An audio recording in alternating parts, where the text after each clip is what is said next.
Hello friends, are class में आप सभी का स्वागत है। जैसा कि आपने पिछले वीडियो में ब्लड के बेसिक पार्ट को देखा था, आज ब्लड के इस अगले पार्ट में आप ब्लड के कंपोजिशन पार्ट को देखेंगे, यानी ब्लड किन किन चीज़ों से मिलकर बना है। आइए स्टार्ट करते हैं। ब्लड जो है बेसिकली दो पार्ट से मिलकर बना है, एक लिक्विड पार्ट, दूसरा सॉलिड पार्ट। लिक्विड पार्ट को हम प्लाज्मा कहते हैं, जो लगभग पूरे रक्त का 7% भाग होता है। कहीं कहीं आपको ये 55% भी देखने को मिलता है। ठीक है, जो उसमें शेष होते हैं वो शेष 40% जो उसमें घुले हुए पार्ट होते हैं, जिसे हम कार्पल्स यानी रुधिराणु कहते हैं। आइए सर, रक्त को हम ऐसे समझते हैं, जैसे मान लीजिए आपको शरबत बनाना है, तो शरबत बनाने के लिए सबसे पहले आप क्या करते हैं, आपको पानी चाहिए, आपको चीनी चाहिए। तो सर पानी वाले पार्ट को हम लिक्विड पार्ट बोलेंगे और चीनी वाले पार्ट को सॉलिड पार्ट कहेंगे। ठीक वैसे ही सर लिक्विड वाले पार्ट को प्लाज्मा बोलते हैं और जो सॉलिड पार्ट होता है उसे हम कार्पल्स यानी रुधिराणु बोलते हैं। रक्त देखने में तो सिर्फ लिक्विड ही दिखाई देता है, तो इसका क्या मतलब सर जो रक्त है लिक्विड ही है? जी नहीं, उसमें घुले हुए रुधिराणु भी होते हैं। जैसे चाय देखते हैं आप, तो चाय पीते हैं जो, तो चाय तो लिक्विड होता है, लेकिन उस लिक्विड पार्ट में आपका चीनी भी पड़ता है, चाय पत्ती भी पड़ता है, मिर्च भी पड़ता है, दूध भी पड़ता है, पानी भी पड़ता है। देखने में तो लिक्विड ही दिखाई देता है। ठीक वैसे ही रक्त भी होता है, क्योंकि चाय में जो देखते हैं आपका चीनी है, चाय पत्ती है, ये सब तो सॉलिड पार्ट हो गए, और जो दूध है, पानी, वो लिक्विड पार्ट हो गए। ठीक वैसे ही रक्त भी आपका होता है। रक्त में आपका जो लिक्विड पार्ट प्लाज्मा हो गया, और जो क्या हो सॉलिड पार्ट हो गया वो रुधिराणु हो गए। ठीक, इतना समझ में आया। आइए इसको देखते हैं बाद में, पहले इसको समझते हैं प्लाज्मा को। प्लाज्मा में एक विशेष प्रकार की प्रोटीन पाई जाती है, जिसका नाम होता है फाइब्रिनोजेन। क्या नाम होता है? फाइब्रिनोजेन होता है। और एक और प्रोटीन पाई जाती है जिसका नाम है प्रोथ्रोम्बिन। क्या है? प्रोथ्रोम्बिन। अब बात करते हैं फाइब्रिनोजेन की। ये रक्त को, जो ब्लड होता है, उसको गाढ़ा बना के रखता है। अगर सोचिए, अगर प्लाज्मा में से जो फाइब्रिनोजेन जो होता है प्रोटीन, अगर इसको निकाल लिया जाता है तो रक्त हल्का हो जाता है, यानी पतला हो जाता है। और मेनली कहने का मतलब फाइब्रोजेन या प्रोथ्रोम्बिन दोनों निकाल जाए या मेनली फाइब्रिनोजेन निकाल दिया जाए, तो रक्त क्या हो जाएगा? हल्का पतला हो जाएगा, और क्या हो जाता है? हल्का पीला हो जाता है। ठीक है, जिसे ही हम क्या कहते हैं? सीरम कहते हैं। जो बीमारियों की जांच की जाती है वो रक्त में से सीरम को निकाल कर ही की जाती है। आइए आगे बढ़ते हैं, देखते हैं रुधिराणु के बारे में। ठीक है, तो ये मेनली 3 पार्ट होते हैं इसके। कौन कौन से? आरबीसी, डब्ल्यूबीसी और प्लेटलेट्स। बात करते हैं आरबीसी की। ठीक है, तो आरबीसी का जो टेक्निकल नाम होता है वो एरिथ्रोसाइट होता है। क्या होता है? एरिथ्रोसाइट होता है। जबकि डब्ल्यूबीसी का टेक्निकल नाम ल्यूकोसाइट होता है, और प्लेटलेट्स का जो टेक्निकल नाम होता है वो थ्रम्बोसाइट होता है। ठीक है, अब बात करते हैं इनकी जनसंख्या कितनी होती है। तो इनकी जनसंख्या कितनी होती है? 50 लाख होती है। कितनी जनसंख्या होती है? 50 लाख, या इस मिलियन में कहना चाहें तो 5 मिलियन होती है। क्लियर हुआ? आगे बढ़ते हैं। इनका जीवन काल कितना होता है? 120 दिन होता है। अब ध्यान से सुनिए, आरबीसी का जो टेक्निकल नाम होता है एरिथ्रोसाइट होता है। ठीक है, इनकी जनसंख्या कितनी होती है? 50 लाख होती है या 5 मिलियन होती है। ठीक है, अब जो इनकी मतलब जीवन काल यानी जीवन अवधि कितनी होती है? 120 दिन। एक बार क्वेश्चन ऐसे पूछ दिया था रेलवे में कि रक्त के रुधिराणु में सबसे ज़्यादा जनसंख्या किसकी होती है? लोग प्लाज्मा मार के आ गए थे। जी नहीं, पूछा क्या क्वेश्चन? रक्त के रुधिराणु में सबसे ज़्यादा जनसंख्या, देखिए सबसे ज़्यादा जनसंख्या इसी की होती है, क्योंकि डब्ल्यूबीसी 10,000 है और प्लेटलेट्स 2 लाख है, यानी सबसे ज़्यादा जनसंख्या इसकी। अगर पूछता रक्त में किसकी संख्या सबसे अधिक होती है, तब ये होता है प्लाज्मा 60% जो होता है। इतना समझ में आया? आगे बढ़ते हैं। डब्ल्यूबीसी की बात करते हैं, तो डब्ल्यूबीसी का टेक्निकल नाम ल्यूकोसाइट होता है। ठीक है, कभी आप सुने होंगे कि ल्यूकोमिया कैंसर हो गया है। सर तो जो ल्यूकोमिया कैंसर होता है सर, वो ल्यूकोसाइट के नाम से ही ल्यूकेमिया कैंसर बना है। और ये WPC की या तो एकदम मात्रा घट जाती है या तो एकदम मात्रा बढ़ जाती है, जिसलिए ल्यूकेमिया कैंसर होता है, वो यही इसका कारण बनता है। ठीक है, यानी WBC का जो टेक्निकल नाम होता है ल्यूकोसाइट होता है। इसकी जनसंख्या कितनी है? 10,000 है और इनका जीवन काल कितना होता है? वो 4 दिन होता है। ठीक है, इतना समझ में आया कि नहीं? हमने क्या पढ़ा? WBC का टेक्निकल नाम ल्यूकोसाइट और इनका जीवन काल कितना है? 4 दिन मैंने बताया, और इनकी जनसंख्या कितनी होती है? 10,000। आइए आगे बढ़ते हैं, प्लेटलेट्स की बात करते हैं। तो प्लेटलेट्स की बात करते हैं तो प्लेटलेट्स का जो टेक्निकल नाम क्या होता है? थ्रम्बोसाइट होता है। ठीक है, इनकी जनसंख्या कितनी है? 2 लाख है। ठीक, और इनका जीवन काल कितना होता है? 7 दिन होता है। इतना समझ में आया? ठीक, आइए इसको फिर से देखते हैं। आरबीसी का टेक्निकल नाम क्या होता है? एरिथ्रोसाइट होता है। ठीक है, इनकी जनसंख्या कितनी होती है? 50 लाख होती है, यानी 5 मिलियन होता है। इनका जीवन काल 120 दिन होता है। ठीक है, सेकेंड बात करते हैं WBC की। WBC का जो टेक्निकल नाम होता है ल्यूकोसाइट होता है। ठीक है, इनकी जनसंख्या सर 10,000 होती है और इनका जो जीवन काल होता है वो लगभग 4 दिन होता है। ठीक है, नेक्स्ट बात करते हैं प्लेटलेट्स की। तो प्लेटलेट्स का जो होता है टेक्निकल नाम वो थ्रम्बोसाइट होता है। ठीक है, इनकी जो जनसंख्या होती है वो 2 लाख होती है, और जो लास्ट पॉइंट मैंने बताया इनका जीवन काल जो होता है वो 7 दिन होता है। इतना क्लियर हुआ? आइए अब आगे बढ़ते हैं। अब देखिए सर, आप कहेंगे कि हम रक्त में से मान लीजिए प्लेटलेट्स आपका 7 दिन में मर गया, आपका 4 दिन में WBC मर गया और 120 दिन में आपका RBC मर गया, तो होता क्या है? तो क्या होता है सर? देखिए, इन दोनों में WBC और प्लेटलेट्स में जो होता है, कहने का मतलब लाइसोसोम पाया जाता है, जो खुद ही इनकी कोशिकाओं को मार के ख़त्म कर देता है, यानी खा जाता है। और दूसरी बात RBC, तो RBC में लाइसोसोम नहीं पाया जाता है, तो RBC एकदम मुर्दा लाश की तरह शरीर में घूमता रहता है। जब इसे स्प्लीन देखता है तो तुरंत इसे छान लेता है। जैसे चाय वो बनाते हैं आप, तो क्या करते हैं? चाय पत्ती को छान लेते हैं, वैसे ही ये क्या करता है, जब देखता है कि RBC मर गया, घूम रहा है, तो स्प्लीन इसको, जो बताए थे हमने पहले पार्ट में, स्प्लीन कहाँ होता है? उदर गुहा के नीचे, हमारे बाईं तरफ उदर गुहा के नीचे स्थित होता है स्प्लीन, जिसे हम प्लीहा कहते हैं या तिल्ली भी कहते हैं। इतना समझ में आया सर? आगे बढ़ते हैं।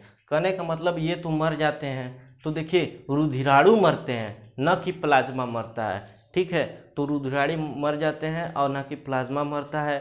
अब बात करते हैं, तब ये जब मर जाते हैं तो अस्थिमज्जा में क्या होता है? RBC बनता रहता है, WBC बनता रहता है, प्लेटलेट्स बनता रहता है। तो जब जब अस्थिमज्जा बनाता रहता है और बना बना के वो प्लाज्मा में क्या करता है? प्लेटलेट्स डाल देता है, WBC डाल देता है, और क्या डाल देता है? RBC डाल देता है। ऐसे चलता रहता है। आइए इसको हम और विस्तार से डिटेल से समझते हैं। ठीक है,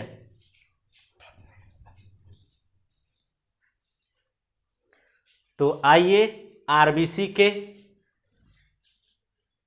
और ल्यूकोसाइट को और प्लेटलाइट्स को हम और डिटेल से समझते हैं। ये आपका WBC है। ठीक है, आइए देखते हैं सर। RBC का जो टेक्निकल नाम होता है वो एरिथ्रोसाइट होता है। ठीक, अब देखिए इसका आकार क्या होता है? गोल होता है। इसका आकार देखेंगे तो गोल होता है, अब बीच में थोड़ा दबा हुआ होता है। ठीक है, नेक्स्ट पॉइंट है, ऊंचाई पर जाने से आकार बढ़ जाता है। जैसे जैसे हम ऊंचाई पर जाते हैं तो RBC का क्या होता है? आकार बढ़ जाता है। इसको याद रखने के लिए क्या करेंगे? अब देखिए ऐसे ऐसे हम क्या कर रहे हैं? ऊंचाई पे जा रहे हैं, तो ऐसे ऐसे देखिए आकार भी हमारा क्या हो रहा है? बढ़ रहा है। यानी इसको ऐसे याद रख सकते हैं, ऊंचाई पर जाने से आकार बढ़ जाता है। बात करते हैं नेक्स्ट पॉइंट, लाइसोसोम की बात करते हैं। तो लाइसोसोम इसमें नहीं पाया जाता है। जब लाइसोसोम नहीं पाया जाता है तो इसको खा नहीं पाता है। अच्छा, लाइसोसोम होता क्या है? तो लाइसोसोम जो होता है मरी हुई कोशिकाओं को खा जाता है। ठीक है, जैसे RBC को छोड़ा कर सब में लाइसोसोम होता है। कहने का मतलब WBC में, प्लेटलेट्स में लाइसोसोम हो जाता है। जब वो मर जाते हैं तो खुद ही अपनी कोशिकाओं को खा जाते हैं, जबकि RBC में नहीं होता है। इसलिए जिंदा लाश की तरह शरीर में घूमता रहता है। जब स्प्लीन यानी प्लीहा देख लेता है तो उसको क्या करता है? तुरंत मतलब इसको अपने अंदर ले लेता है, यानी आरबीसी को ये अंदर छान लेता है। कहने का मतलब जिस प्रकार चाय बनाते हैं तो चाय पत्ती को छान लेते थे, वैसे ही ये, इसीलिए तो स्प्लीन यानी प्लीहा को हम आरबीसी की कब्र भी कहा जाता है। ठीक है, ये लाइसोसोम की बात हुई। बात करते हैं अब केंद्रक की। तो केंद्रक की बात करते हैं तो इसमें केंद्रक नहीं पाया जाता है। अब जाहिर सी बात है, अब सोचिए सर, केंद्रक को न्यूक्लियस कहा जाता है, और चूँकि न्यूक्लियस में ही तो डीएनए आरएनए होते हैं, ठीक है, जिससे हमारी पहचान होती है। जब ये केंद्रक ही नहीं रहेगा तो हमारी पहचान हो ही नहीं पाएगी, यानी इससे पहचान नहीं हो पाती है। बाकी हमारे क्या बोलते हैं, बाल से, हमारे नाखून से, हमारे थूक से क्या हो सकती है, मतलब पहचान हो सकती है, यानी डीएनए आरएनए इसमें होता है इनकी कोशिकाओं में, जबकि आरबीसी में नहीं होता है। अगर आरबीसी कोई निकाल के अपना दे दिया, लो हमारा बताओ डीएनए आरएनए, तो जब आरबीसी में केंद्रक होता ही नहीं है तो कैसे बता देगा आदमी। इतना क्लियर हुआ। आगे बढ़ते हैं, रुधिराणु की बात करते हैं। तो रुधिराणु का 95% हमने देखा था कि आपका WBC की संख्या कितनी थी, और 10,000 प्लेटलेट्स थे, 2 लाख, तो इसका था 50 लाख यानी 5 मिलियन। तो जाहिर सी बात है ये 95% होता है, यानी 95%। बात करते हैं अगला पॉइंट की, तो इसमें है ब्लड। अब चूंकि ब्लड में ही हमने आरबीसी देखा है, ब्लड में ही आरबीसी होता है, तो ब्लड में आरबीसी होता है। और चूंकि आरबीसी होता है तो आरबीसी में क्या होता है, हीमोग्लोबिन होता है। अब हीमोग्लोबिन में ही आपका क्या पाया जाता है, आयरन पाया जाता है, यानी लोहा पाया जाता है। अब देखिए हमारे शरीर में अगर आयरन की कमी हुई तो क्या हो गया, हीमोग्लोबिन कम हो जाता है। जब हीमोग्लोबिन कम हो जाता है तो आरबीसी कम हो जाता है। जब आरबीसी कम हो जाता है तो ब्लड भी कम हो जाता है सर। तो इसी कमी, ब्लड की कमी को हम रक्ताल्पता कहते हैं, यानी खून की कमी हो जाती है, और इसी कमी से क्या होता है, एनीमिया रोग हो जाता है। ठीक है, अगर क्वेश्चन पूछ देगा किसकी कमी से एनीमिया रोग होता है, तो ऑप्शन में ब्लड दिया है तो ब्लड भी आंसर सही है। अगर ब्लड ऑप्शन नहीं दिया है तो आरबीसी दिया है, आरबीसी की कमी से, तो ये भी ऑप्शन सही है। अगर ये सब नहीं दिया है, बस हेमोग्लोबिन दिया है तो ये भी सही है, आयरन दिया है तो ये भी सही है। अगर सभी दिए हैं तो सभी ऑप्शन उपरोक्त सभी होंगे। इतना समझ में आया। आइए देखते होंगे, अगर देखते होंगे कोई जवान है, युवा है, यानी एडल्ट है, तो इसमें आरबीसी की संख्या अगर कम हो जाती है तो आदमी क्या करता है, आलसी हो जाता है, शरीर एकदम भारीपन लगता है। देहात में लोग कहते हैं शरीर मार भरिया रही है, ये हो रहा है, ढह रही है, आलस हो रहा है। तो सर आरबीसी की संख्या कम होती है, जिसके कारण ही ऐसा होता है। छोटे बच्चों को देखेंगे तो उसमें आरबीसी की संख्या अधिक होती है, देखते रहते हैं हमेशा वो इधर उधर कूदता रहता है, छटपटाता रहता है, छटकता रहता है, यानी ठीक है। तो ये आरबीसी की वजह से ही होता है। आगे बढ़ते हैं, WBC की बात करते हैं। WBC की बात करते हैं तो WBC का जो टेक्निकल नाम था वो ल्यूकोसाइट होता है। ठीक है, इसका आकार सर कोई निश्चित नहीं होता, यानी ये इसका आकार अनिश्चित होता है। ठीक है, केंद्रक की बात करते हैं तो इसमें भी केंद्रक होता है। ठीक है, केंद्रक होता है तो डीएनए, जाहिर सी बात है डीएनए आरएनए पहचान हो जाएगा, जिससे हमारी पहचान हो जाएगी। इतना समझ में आया।